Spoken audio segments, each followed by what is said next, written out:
Assalamualaikum warahmatullahi wabarakatuh. Kembali lagi bersama kita berdua di APT.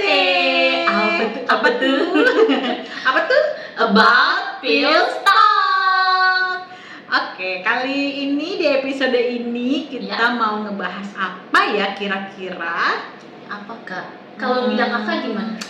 Kayaknya enakan kita ngebahas tentang obat tradisional. Gimana tuh? Kayaknya bagus. Kayaknya lebih seru tentang obat tradisional deh. Oke ya, kita bahas obat tradisional. Jangan di skip, terus disimak, didengarkan, dan jangan lupa untuk di subscribe, Like, dan juga share serta komen yang banyak, supaya kita makin semangat lagi untuk membuat konten-konten yang lebih kreatif lagi. Iya. Itu dukungan juga loh buat kita ya. Iya. Oke. Kita masuk ke obat tradisional. Kira-kira apa sih obat tradisional? Kalau aku sih taunya itu obat tradisional itu ya jamu. Yes. Nah, ya kan cuma jamu, tapi kayaknya ada deh yang lain selain jamu. Tapi kita perlu ulas lebih dalam lagi ya tentang obat tradisional ini. Apa sih secara definisi obat tradisional ini, Kak Dini? Ya, secara definisi yang ada ya, yang pertama yang berlaku di Indonesia itu berdasarkan Undang-Undang Nomor 36 Tahun 2009. Obat tradisional itu berupa ramuan bahan ya, yang berupa bisa bahan tumbuhan, bahan hewan, bahan mineral atau sediaan galenik atau campuran dari bahan-bahan tersebut ya, yang secara turun-temurun digunakan, yang dipercaya berkhasiat gitu kan untuk pengobatan dan bisa digunakan sesuai norma yang berlaku di masyarakat. Itu kalau menurut undang-undang ya. Yes. Selain menurut undang-undang ada definisi lain? Ya, itu kan undang-undang di Indonesia yang berlaku ya. Kalau menurut WHO, Badan WHO itu merupakan bahan alam yang ramuannya itu pembuatannya, pembuktiannya, keamanannya gitu udah berdasarkan kepercayaan penduduk asli setempat gitu. Dan ada 3 syaratnya. Selain aman, bermanfaat, udah pasti digunakan minimal 3 generasi berturut-turut.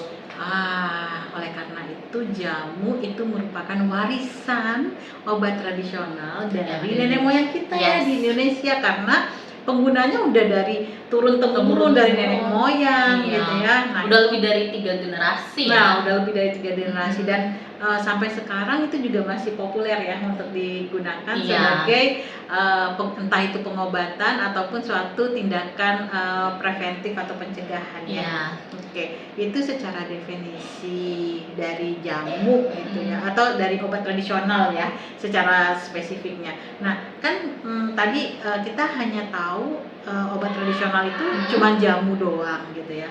Sementara kan kayaknya banyak ya jenis-jenis dari obat tradisional, nggak hanya jamu aja. Nah, apa aja sih jenis-jenisnya? Karena masyarakat kayaknya cuma taunya ya jamu aja, tapi sebenarnya ada jenis lainnya kan dari obat tradisional. Ada. Obat tradisional yang beredar di Indonesia berdasarkan Badan POM itu ada 3 jenis. Yang pertama tadi jamu. Jamu itu yang digunakan secara turun-temurun, itu kategorinya jamu dan belum mengalami pengolahan apapun atau analisis apapun gitu ya. Itu kita kategorikan sebagai jamu gitu. Dan di penandaannya pun nanti ada tulisannya jamu gitu di kemasan label tuh. Kalau Kaviana pernah minum jamu nggak? Pernah, ada jamu tolak angin itu termasuk jamu nggak sih? Enggak ya? Oh beda ya? Oke. Jamu tuh kayak yang buat nambah nafsu makan anak-anak tuh. Apa tuh? Ingat nggak? Jamu yang buyung upik ya, itu termasuk jamu ya. Nah, yang intinya di kemasannya itu ada label tulisan jamu, logo penandanya tulisan jamu. Oke, jamu. Nah kalau tolak angin sendiri tadi itu termasuk apa sih? Tolak angin kategorinya obat herbal terstandar. Nah, apa itu obat herbal terstandar? Logonya nanti OHT di kemasannya. Obat herbal terstandar itu obat tradisional yang sudah ada analisis lanjutan gitu sampai ke hewan coba. Oh tadi jamu kan nggak ada analisisnya Nggak ada. ya, hanya penggunaan secara turun-temurun. Iya. Sementara kalau obat herbal terstandar sudah sampai ke tahap uji Ke hewan coba. Hewan coba, Iya. uji preklinis ya. Ya, preklinis. Oke, termasuk ke hewan coba. Makanya sudah tahapannya udah di atas dari jamu. Iya, jadi Nah. tahap pembuktiannya itu udah tahap pembuktian secara farmakologinya tuh udah tepat dan insya Allah juga sudah terstandar gitu kan. Terus pembuktian keamanannya ya dengan uji toksisitas gitu. Aman gak nih nanti digunakan ke masyarakat gitu ya, itu dibuktikan dengan hasil ya ke hewan coba tadi hasilnya bagaimana gitu kan. Kalau membedakan antara jamu dengan obat herbal terstandar gimana? Di kemasannya itu ada tulisannya OHT. Oh, penandaannya OHT. Penandaannya OHT. OHT. Berarti kalau jamu penandaannya tulisannya jamu. Jamu. Kalau obat herbal terstandar penandaan di kemasannya adalah OHT. Oke. Iya. Sekarang mulai cek-cek yang di rumah apa ya? Karena itu sering kita lewat ya, sering kelewatan untuk melihat label pada kemasan. Iya, biasanya sih memang kalau masyarakat awam tuh tidak detail ya memperhatikannya, jadi biasanya buat mereka mungkin sama aja gitu kan. Makanya perlu sosialisasi seperti yang kita lakukan ini ya. Iya. Oke, mudah-mudahan podcast kita ini bermanfaat untuk semuanya. Iya. Selain itu ada lagi nggak sih Kak jenis dari obat herbal ini, obat tradisional ini? Ada satu lagi, mungkin kayak kasta tertinggi kali ya. Waduh, kasta tertinggi nih. Apa tuh kasta tertingginya dari obat tradisional? Karena udah sampai tahap uji klinis yang udah sampai tahap diujikan ke manusia. Apa gitu. tuh kira-kira obat? Kita sebutnya fitofarmaka. Oh, fitofarmaka. Iya, kategorinya namanya fitofarmaka. Jadi fitofarmaka ini udah advance-nya, sudah sampai ke uji klinis. Ada nggak sih contoh yang sudah beredar di Indonesia? Ada Tensigard, terus mungkin yang lebih terkenal lagi itu Stimuno. Oh, itu suatu fitofarmaka. Iya. Terus kalau bedanya, kalau tadi kan OHT, jamu kita tahu ya di labelnya, di kemasannya ada penandaan seperti tulisan gitu ya. Kalau fitofarmaka sendiri ada juga tulisannya ada fitofarmaka. Oh, itu fitofarmaka. Logonya? Logonya fitofarmaka tulisannya. Oh, oke. Berarti masing-masing jenis tadi memiliki logo tersendiri ya untuk membedakan dari jamu, obat herbal terstandar dan juga fitofarmaka. Oke, berkaitan dengan obat tradisional ini, bedanya dengan obat kimia apa sih Kak? Obat kimia seperti yang kita tahu ya, dia obat yang sudah modern, terus dan umumnya hasil sintesis ya Kak, bahkan hasil sintesis ini juga beberapa ada dari obat tradisional. Oh gitu. Jadi obat kimia itu ada juga yang bahan aktifnya itu merupakan hasil dari sintesis obat tradisional yang berarti udah mengalami proses lah ya. Iya. Nah, sementara kalau obat tradisional ya memang berasal langsung sumbernya gitu ya, tanpa proses sintesis gitu ya. Oke. Cukup menarik juga sih ini obat tradisional. Oke, dari label udah, kita jenis-jenisnya udah, bedanya dengan obat kimia sudah. Khasiat dan keamanannya. Khasiat kadang-kadang ya kalau mau minum jamu gitu tuh suka mikir ini nanti berkhasiat nggak ya? Nanti ini memberikan efek nggak ya? Atau ada efek sampingnya nggak ya gitu. Kan kalau misalnya obat kimia itu kan tadi jelas ya ada dosis yang terukur gitu kan. Sementara kalau obat tradisional itu kan tadi ada 3 jenis yang kalau jenisnya jamu itu tadi dosisnya belum terukur karena penggunaannya berdasarkan empiris saja kan, secara turun-temurun, misalnya segenggam, seruas jari gitu ya, sejempol gitu kan. Coba jempolnya kakak sama jempol aku beda. Beda ukuran, nanti beda kan. Misalnya jahe sejempol, jempol tiap orang ukurannya beda-beda. Jadi kan pasti nanti akan beda dong jumlahnya gitu ya kan. Nah, terus kalau herbal terstandar karena sudah ke uji preklinis mungkin sudah ada dosis yang terukur gitu ya. Nah, kalau fitofarmaka yang otomatis ya, karena kan dia udah diuji klinis ya, maka dosisnya juga sudah lebih terukur lagi. Nah, kalau untuk keamanan dan khasiatnya gimana? Kalau keamanan obat tradisional ya, kalau sudah punya ibaratnya apa ya, NIE kali ya, nomor izin edar yang dikeluarkan oleh Badan POM, ya kita bisa lihat, cek label kemasannya gitu kan.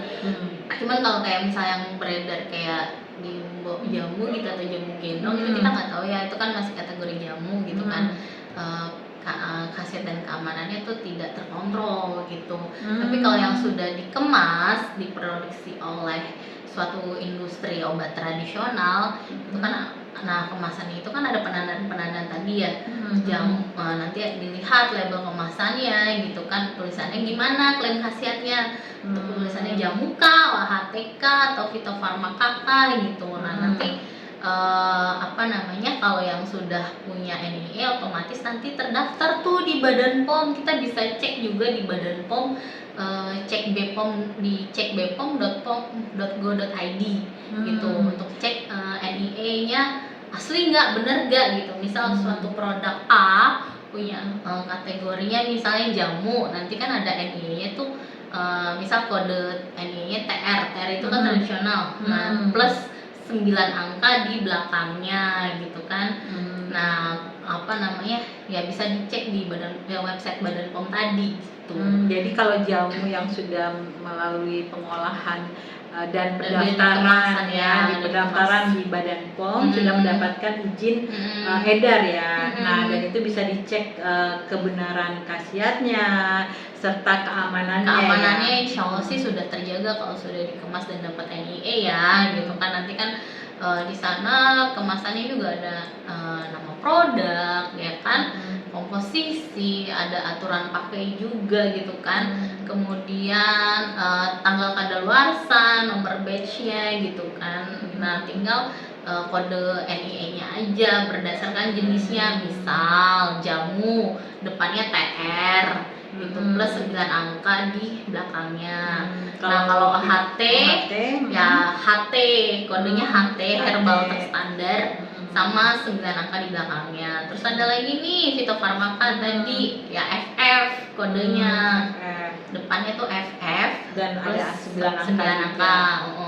Tapi selain jamu, OHT sama fitofarmaka tadi, kadang kan kita mengimpor nih.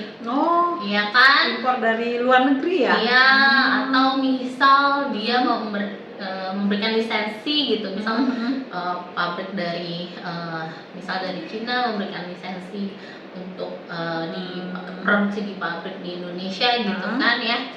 Nah itu izin edarnya kodenya beda lagi. Kalau lisensi TL kodenya, gitu. Tradisional lisensi plus 9 angka di belakangnya. Bicara tentang tadi lisensi ya, lisensi terus ada yang kita bawa impor dari luar, itu tetap dilakukan pengujian keamanan nggak sih oleh Badan POM? Pasti harus. Kan kalau impor itu dia harus ada sertifikat impor ya, SKI. Surat keterangan impor gitu. Jadi kalau kita mau beli jamu-jamu atau obat herbal yang berasal dari luar, yang impor, kita cek dulu ya, itu sudah memang benar terdaftar di Badan POM atau enggak, supaya kita nggak was-was ya menggunakannya dan tetap merasakan keamanan dan khasiat yang sama. Tuh. Terus terkait dengan ini efek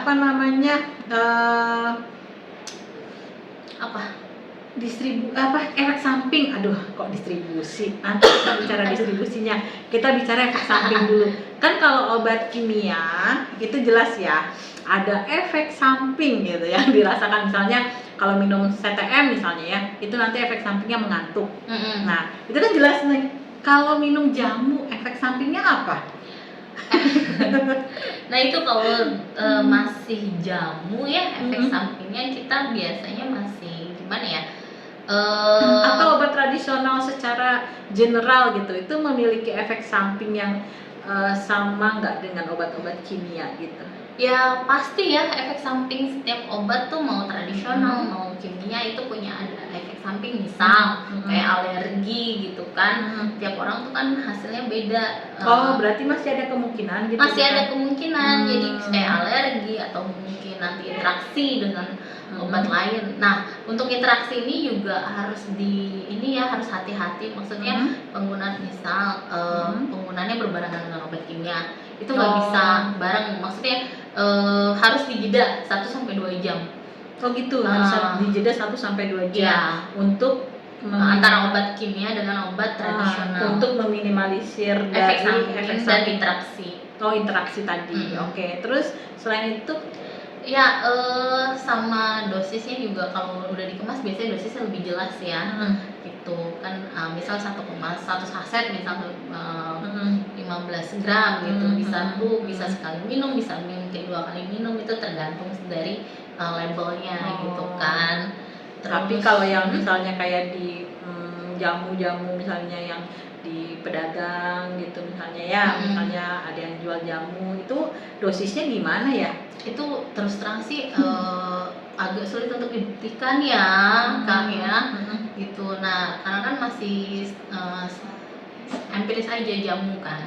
Dan kita nggak tahu cara buatnya seperti apa gitu. Jadi sebaiknya sih ya menggunakan produk jamunya yang sudah ada kemasannya gitu, jadi udah jelas gitu loh, yang memang sudah diproduksi massal, sudah terdaftar di Badan POM. Oke. Iya. Terus selain itu ada efek samping yang kira-kira mungkin akan timbul lagi nggak ya, kira-kira selain tadi? Nah, kalau misalnya memang ada efek samping lebih baik di stop sih gitu.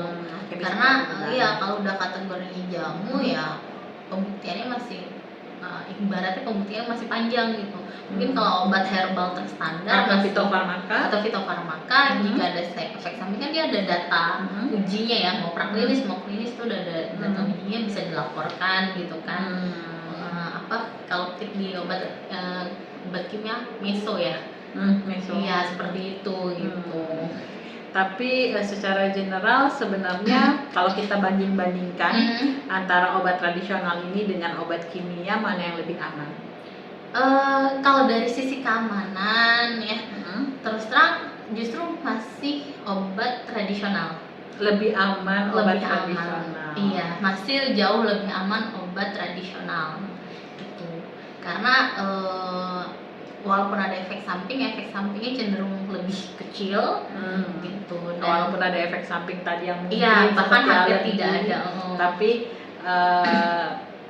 jumlahnya lebih kecil, bahkan tidak ada cenderung tidak ada sebenarnya daripada obat kimia atau sintetis kimia. Nah, makanya obat tradisional itu kan ibaratnya dan dia kan butuh proses ya untuk tepat nih untuk maksudnya gini, penggunaannya nggak langsung. Kalau obat kimia kan kita minum obat paracetamol deh pusing, itu kan langsung hilang ya. Beberapa menit tuh langsung hilang. Kalau obat tradisional enggak, butuh waktu yang lebih panjang gitu untuk kita ngerasain khasiatnya. Jadi makanya kan lebih berasa ketika kita minum rutin jamu kan, dibandingkan hanya sekali 2 kali minum. Jadi penggunaannya harus konsisten ya. Harus konsisten dan lebih panjang waktunya gitu loh, Kak. Berarti ya ada plus ada minusnya lah ya antara obat kimia dengan obat tradisional. Itu kembali lagi ke pemilihan ya, choice atau pemilihan dari pasiennya sendiri. Jadi artinya obat kimia salah nggak? Ya nggak salah juga ya. Obat tradisional salah nggak? Ya nggak salah juga, tergantung dari tujuan penggunaan obat itu sendiri sih. Kecuali mungkin yang udah kategori fitofarmaka ya Kak ya. Ya kan udah uji klinisnya udah ada jelas gramasinya segala macam gitu, dosisnya. Jadi mungkin efeknya akan nggak jauh beda dengan obat kimia. Seru banget nih, soalnya Kak Dini ini memang expert di bidang obat tradisional. Beliau kan juga lulusan dari Chinese Medicine. Masih belajar kan? Chinese Medicine yang memang langsung dari Cinanya gitu kan ya. Langsung dari Cinanya. Jadi tentang obat tradisional tuh emang bener-bener udah expert lah.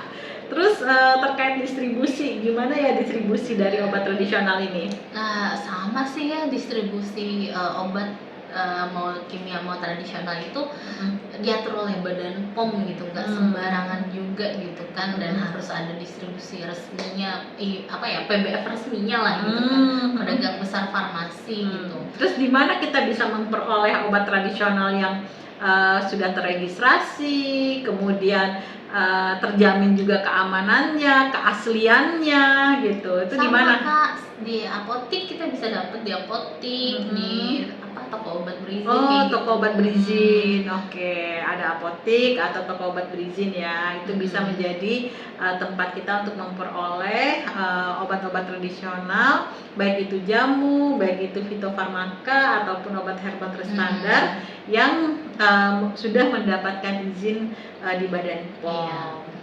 Oke. Wow. Kira-kira penonton kita antusias nggak ya dengan obat tradisional ini? Kayaknya hampir semua orang tuh pernah pastinya menggunakan obat tradisional. Ya, kayak tolak angin. Kita nggak di-endorse sih, cuma kita nyebutin merek aja dari tadi. Tapi kalau mau meng-endorse kita boleh. Terbuka.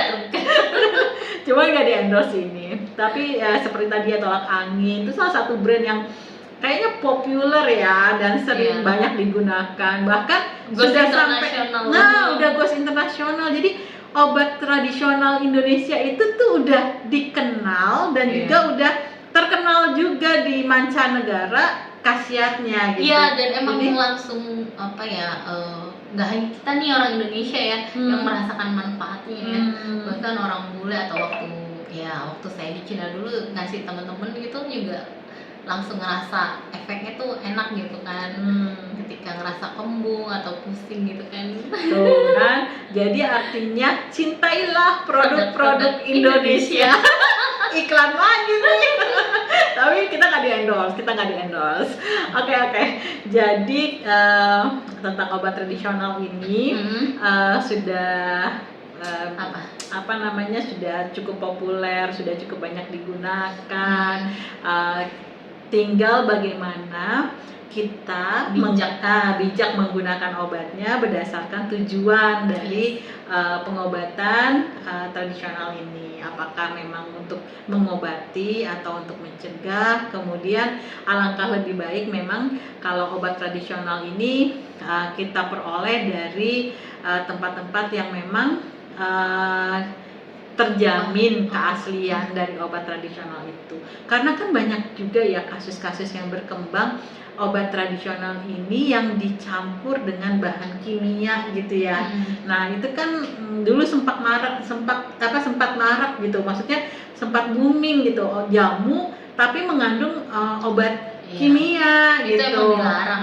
Itu kan dilarang ya, makanya untuk memperoleh keaslian dari obat tradisional, entah itu jamu, entah itu fitofarmaka ataupun obat herbal terstandar, sebaiknya memang kita peroleh dari apotik ataupun toko obat berizin yang memang obat itu bisa kita cek juga track recordnya memang benar memiliki izin dari Badan POM atau tidak gitu ya.